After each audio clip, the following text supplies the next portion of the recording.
Hello, and welcome to the next in the Effective Writing Center series of workshops. I'm Dan Gallagher, Director of the Effective Writing Center. Today's workshop is titled The Genius Within, 12 Ways to Take Your Writing to the Next Level, and is being presented by Laura Deffley and Kevin Folliard. Laura Deffley received a BA in English from the University of Illinois at Urbana-Champaign, where she studied literature, psychology, and gender studies, and an MA from the University of Maryland at College Park. She has worked at both of her alma maters as well as at New York University and has been an online writing advisor for the Effective Writing Center at UMUC since 2008. Kevin Folliard has been assisting UMUC students through the EWC since 2010. He has a bachelor's degree in English and creative writing from the University of Illinois at Urbana-Champaign. In addition, he pursues freelance copy editing and fiction writing. The Q&A app has been added to this Hangout. If you currently see the showcase view, you should be able to select Q&A instead, either at the top of your screen or in the menu on the left. Please feel free to type questions during the workshop, and we will allow time for responses throughout. This workshop will be archived for future viewing in the Effective Writing Center's Google Plus community. And now, to begin this afternoon's workshop, I will turn it over to Laura Deffley. Thank you, Dan, for that wonderful introduction. Kevin and I are excited to help students improve their writing skills. Our goal is to help them move from beyond good writers to great writers within the 12 suggestions in this presentation. Next slide. Imagine you got started on an assignment early. You were able to go through the steps in the writing process fairly quickly, and you wrote a paper that you feel is good. However, you do not want to stop at good. You want to make this paper great or even excellent. That's what this presentation is all about, moving your work from good to great or excellent. Next slide. Keep in mind that one shouldn't apply the following techniques until one is at that good stage. If you are a student of psychology, you may have heard of Abraham Maslow and his hierarchy of needs. He argued that people need to obtain the basics in life, like food, clothing, and shelter, before they can start worrying about other things in life, like finding a sense of belonging, love, and esteem. If you never know where your next meal is coming from, you might put dating on the back burner. Next slide. Along the same lines, you should not be trying to perfect your paper if you don't have a thesis statement. You still have not fulfilled all your instructor's directions, you still have not cited all your sources, or you have not proofread yet. All these things should happen before you attempt to commune with your inner genius to go from good to excellent. While this presentation won't raise your IQ, it will go over some higher level writing considerations so you can take what you currently have to the next level. Next slide, please. To help you remember the 12 tips we're going to go over, we have grouped them into 5 categories. Assess, reinforce your argument, push your editing, precision, precision, precision, empower your research. I'm going to start us off with the first part of assess, which is, next slide, evaluate based on course objectives. You have already made sure you read the assignment directions and you have everything you need, as discussed in our earlier video about how to turn your assignment directions into a writing roadmap. The EWC is your GPS. Next slide. Now it's time to get out that syllabus and look over your course objectives. What is the point of the whole course? What are you supposed to be proficient at by the end of the course? Once you locate those course objectives in the syllabus, assess whether your assignment demonstrates that level of knowledge and competence. If not, what can you add to make sure your assignment meets all the course objectives? After you have done an initial assessment with the objectives, you can start assessing your paper on an even deeper level. Kevin will explain how to do that. Thanks, Laura. Our next tip is content value versus word count. Now, stop me if you've heard this before, but when your instructor asks you to write a 1,000 to 1,200 word paper, that doesn't mean just write and write and write until your word processor tells you that you filled your document with over 1,000 words. You might write a 1,200 word paper that is subpar, or a 999 word paper that is excellent. Your word count is a guideline for roughly how long a paper would be that very thoroughly and diligently focuses on your topic. Often what can happen is that you have a good, solid draft of your paper, but even if you've hit the word count, the content value may be lacking. When I say content value, I mean how much each word, sentence, paragraph, and section contributes to the big picture of your ideas. Content value exists both on a small scale and a large scale. So let's define content value as the significance of the ideas and supporting info packed into your paper, as opposed to the word count, which is the mathematical total amount of words in your paper, whether or not they contribute to your ideas. Let's check out an example. So here's an example sentence. In order to fully appreciate the importance that libraries have in society, one must note their unique role in supporting the safety and education of children who live in the communities they serve. And that's a 33-word sentence. Now, that's not a bad sentence, and it's making a pretty good point, but can we reduce the word count while upping the content value? Yes, we can.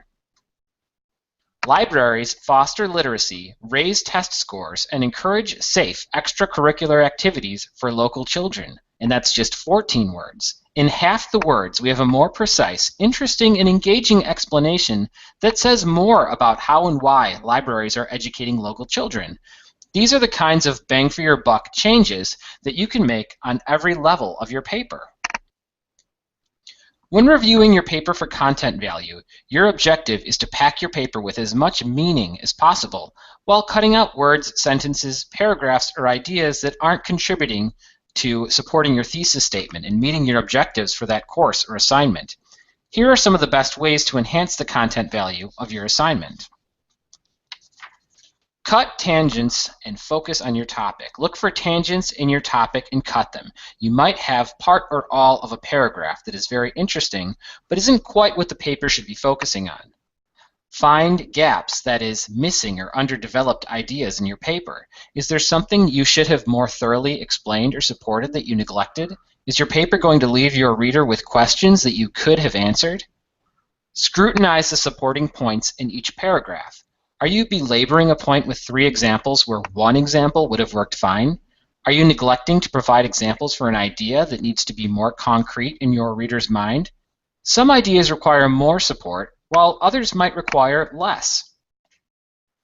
Watch out for those long block quotations. Truthfully, you almost never need long block quotes. Writers are often tempted to use long quotations as a way of hitting that word count requirement, but guess what?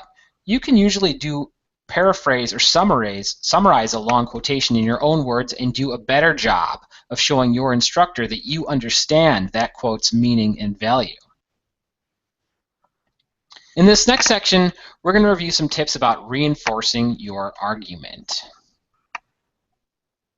And we're going to start off with the hunt for logical fallacies. Now, these tips are going to be especially important if you are writing an argumentative or persuasive paper. A logical fallacy is a deficiency in an argument that creates a hole or weak spot in the argument. Being able to identify and correct a fallacy is an important part of scrutinizing, testing, and reinforcing your arguments in a paper that you want to take to the next level. Because academic writing often involves argumentative writing, it is important to learn the different types of fallacies and correct them to strengthen your writing. A common time to write fallaciously is when you feel emotional or passionate about a topic. Common topics that tend to cause heated arguments are often highly debatable ones. It's important to learn how to present an argument with strong reasoning and to spot your own fallacious writing so that it can be corrected for a stronger argument. There are many different types of logical fallacies, and it is not necessary to memorize all the different types or their names. Rather, it's important to understand the most common types and what they look like so you can spot weak arguments in your writing. Here are a few examples of how to spot and correct fallacies. A circular argument can take many forms, but they typically start with the conclusion and present it as support for itself. Claim X is true because claim X is true. The language of a circular argument is often disguised or cleverly presented as if a claim can support itself. However, careful scrutiny and reflection reveals the erroneous logic. So in our example, we have Charles Dickens was an excellent writer due to his brilliant storytelling. In that example, the claim uses brilliance as support for excellence, when really they are the same idea. Being a writer is essentially the same as being a storyteller too, right? So what exactly is so brilliant or excellent about the writing itself? Really, what the sentence is saying is, Dickens's writing is excellent because Dickens's writing is excellent. Now, I truly do believe that Dickens is excellent, but there are reasons behind that. A better claim would get more specific about what in the writing itself is so good exactly. For instance, you might want to say, Charles Dickens crafted sympathetic characters in vivid contemporary settings to evoke powerful emotions in his readers. The slippery slope is another kind of logical fallacy, and it looks something like this. If A happens, then eventually Z will happen. Therefore, A is bad. The problem with this reasoning is that it operates mostly on conjecture and hypothetical connections between two generally distant ideas that are not necessarily linked. A slippery slope argument assumes that a certain chain of events will always happen under all circumstances, which is very rarely true. A slippery slope argument often feeds into irrational fears or emotionally charged assumptions about a given topic or situation. The relationship between point A and the subsequent points is purely based on conjecture, and there is not proof that the connecting causes and effects will hold up under scrutiny. So as an example, by legalizing marijuana, we will open the floodgates for legalizing all dangerous narcotics. There's no real reason why legalizing one substance would necessitate the legalization of all dangerous substances. This writer would have an easier time persuading the audience about this idea of gateway drugs on an individual level is something that can possibly happen for some people. So a better claim might look like, legalizing marijuana may encourage a gateway for young people to eventually experiment with more dangerous narcotics. A straw man argument misrepresents the opposing view by choosing a specific, often skewed example or representation that is very easy to attack or knock down, like a man made out of straw. This is an ineffective way to make a case for your position because it ignores more challenging arguments, concessions, and counter-arguments that an opposing viewpoint would normally encompass. By misrepresenting the opposing view, the writer undermines his or her own position and discredits the overall argument. Strawman arguments often commit the following mistakes: oversimplifying the opposing argument to make it easier to attack, paraphrasing, misquoting, or quoting opposing views out of context, making one specific person, entity, or situation the face of an opposing viewpoint that in actuality encompasses a broader spectrum of people or examples. Now, if you want to see strawman and other types of logical fallacies in action, watch some political debates. You know how it drives you crazy when politicians distort each other's views and words? It also drives professors crazy when students do it. So, as academic writers, we want to be better than that. A paper that oversimplifies or misrepresents an idea is generally going to be less successful than one that embraces the complexities, counter-arguments, and challenges which make certain topics controversial in the first place. Therefore, you don't want to deflect, avoid, or misrepresent the opposing ideas. The best papers face them head-on, which brings us to our next tip. Counter-arguments and refutations. Even if you successfully avoid logical fallacies, it's possible to have a good paper that falls just shy of greatness because you neglected to address other viewpoints. A counter-argument is a perspective, viewpoint, or position that challenges your own. Essentially, it's how an opponent would respond to your paper. It's possible to write a really great paper that underscores all the virtue and value of your position on your topic without addressing issues, problems, or views which challenge it. In the later stages of revising, you want to consider whether or not there's anything more you can explore or present to refute those counter-arguments before your opponent would have a chance to point them out to you. So your refutation is how you defend your position against an opposing view. Let's consider an example. Let's say you wrote a really terrific proposal about opening a new youth center in your community. Your proposal has really done its research to show how an efficiently run youth center can protect children from crime, drugs, gangs, violence, etc., while offering services to contribute to their physical fitness, academic success, and career goals. You might have a thesis statement or a position in your paper that looks something like this. A youth center will reduce juvenile delinquency in the community, protect children from drugs, and foster academic and career success for teens transitioning into the working world. Youth centers are awesome, and there's basically nothing bad to say about them, right? Wrong. The second the village official reads the stellar proposal, he sighs and furrows his brow and goes, "We have no money in the budget for this very expensive endeavor." Oops, you forgot to anticipate the opposition for this idea and work in some refutations. You want to go back and add a section or reinforce an existing section to better show not only how and why this proposal promises many benefits for the community, but also how it's a financially viable plan. Where would the funding come from? How would the youth center eventually become self-sustained, etc.? Even if your paper isn't focused on financing, you can still remind your readers that it's possible by talking about grants, fundraising, and donations that would make this a financially viable plan. Anticipating the opposition is the best way to head them off before they read your paper or report. Work in those refutations so that opponents, devil's advocates, and naysayers are left with nothing to say but, "This is a very convincing argument." Now I'm going to hand things back over to Laura, who's going to tell us about some ways to push your editing. Thank you, Kevin. Please, next slide. Sure. Variety is not only the spice of life, but also the spice of writing. While simple sentences are grammatically correct, a string of them can become quite dull to a reader. Let's look at an example. Next slide. The authors conducted an experiment. The authors tested their hypothesis that cats are cuter than dogs.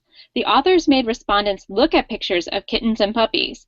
The respondents rated the pictures on a scale of 1 to 10. The respondents only had a few seconds to submit their ratings. Yes, the above information communicates what happened in the study, but did you notice how the first 3 sentences began the same way and the last 2 sentences began the same way? It communicates information, but it feels repetitive and redundant. A couple of the sentences could be combined, and the remaining sentences could begin in different ways to keep the audience's interest. Next slide. Take a look at one way to combine the sentences and increase variety. The authors conducted an experiment which tested their hypothesis that cats are cuter than dogs. Study participants looked at pictures of kittens and puppies for only a few seconds. Then they were asked to rate the pictures on a scale from 1 to 10. There's more than one way to reduce repetition and increase variety. However, the principles of combining like with like and finding synonyms are 2 easy ways to increase variety. Next slide. Would you like to see another example of how to increase sentence variety? The EWC has another video entirely dedicated to the topic of revising for sentence variety, and you can access it right at that URL. Next slide. Another way to push your editing skills is to use more sophisticated transitions. Instead of relying on the most popular transitions, first, second, third, however, in conclusion, you can add some new transitions to your repertoire. Next slide. One more. Thank you. An excellent transition resource to bookmark or print off is Purdue OWL's Transition Devices page, with that URL right there. The contributors for that page, Ryan Weber and Carl Stoley, have helpfully broken down commonly used and not as commonly used transitions into the scenarios for when you would use them. Next. For instance, they use the categories add, compare, prove, show exception, show time, repeat, emphasize, sequence, give an example, summarize, or conclude. Next slide. Challenge yourself by never repeating the same transition within the same assignment. You reduce repetition as well as engage your reader's interest. Next slide. We are about halfway through the presentation. Does anyone have any burning questions before we continue? We do not have any questions at this point. So let's keep on. Thank you very much, Dan. All right. All right. Precision, precision, precision. In this next grouping of techniques, Kevin and I are going to go over how to make your writing more precise. Next slide. First, I'm going to be going over stamping out cliches. Now, if your paper is already at the good stage, you probably have already removed some of the more everyday cliches like going the extra mile or crystal clear. However, you might have some academic cliches in your paper. Have you ever written a paper that contains? Next slide. Academic cliches like everyday life, in today's society, nowadays, people, since the beginning of time, this day and age, time and time again. We have all used vague, imprecise words in our papers at one time or another. The point is that we should attempt to find more concise, specific words and phrases whenever possible. Find ways to be as exact, direct, concise, and succinct as possible. In a word, be precise. Next slide, please. Thanks, Laura. I'm going to talk about avoiding ambiguity here.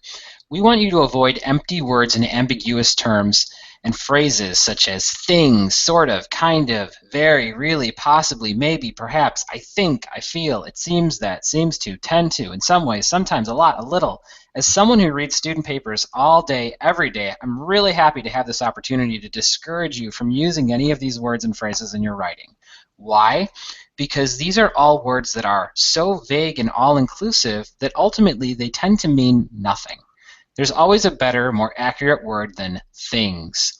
You can always drop empty qualifying adverbs and adjectives, such as very. Here are a few examples of how to clarify and strengthen these ambiguous and empty phrases by replacing them with concrete, confident, clear, and direct wording. So let's check out this sentence. There are some very interesting things that can help students improve their writing a lot.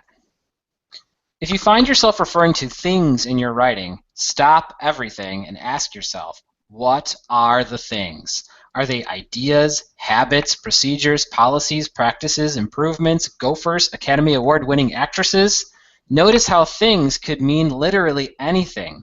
Whatever you mean, whatever the things actually are, that's the actual word that you want. So a revised version of this sentence might look something like this. Students can enhance their writing by scheduling dedicated time to write each day, allowing a full week to brainstorm and draft a paper, and seeking outside help during the revision process.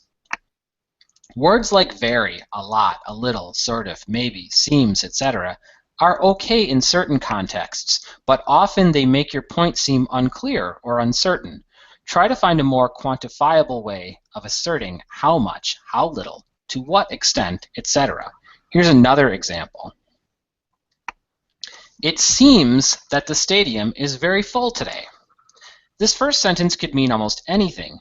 We know there's a stadium. We might assume that it's full of people, but it could also be full of rocks, and we're not sure how full very full is.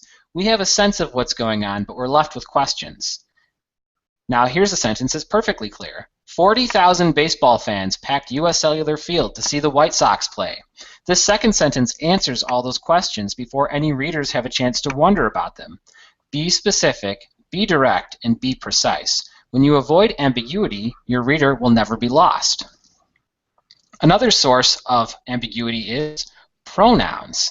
Now remember, a pronoun replaces a noun. The antecedent is the noun that your pronoun replaces. And often, if it's not clear what that antecedent is, the reader's going to get lost, or your idea might be muddled.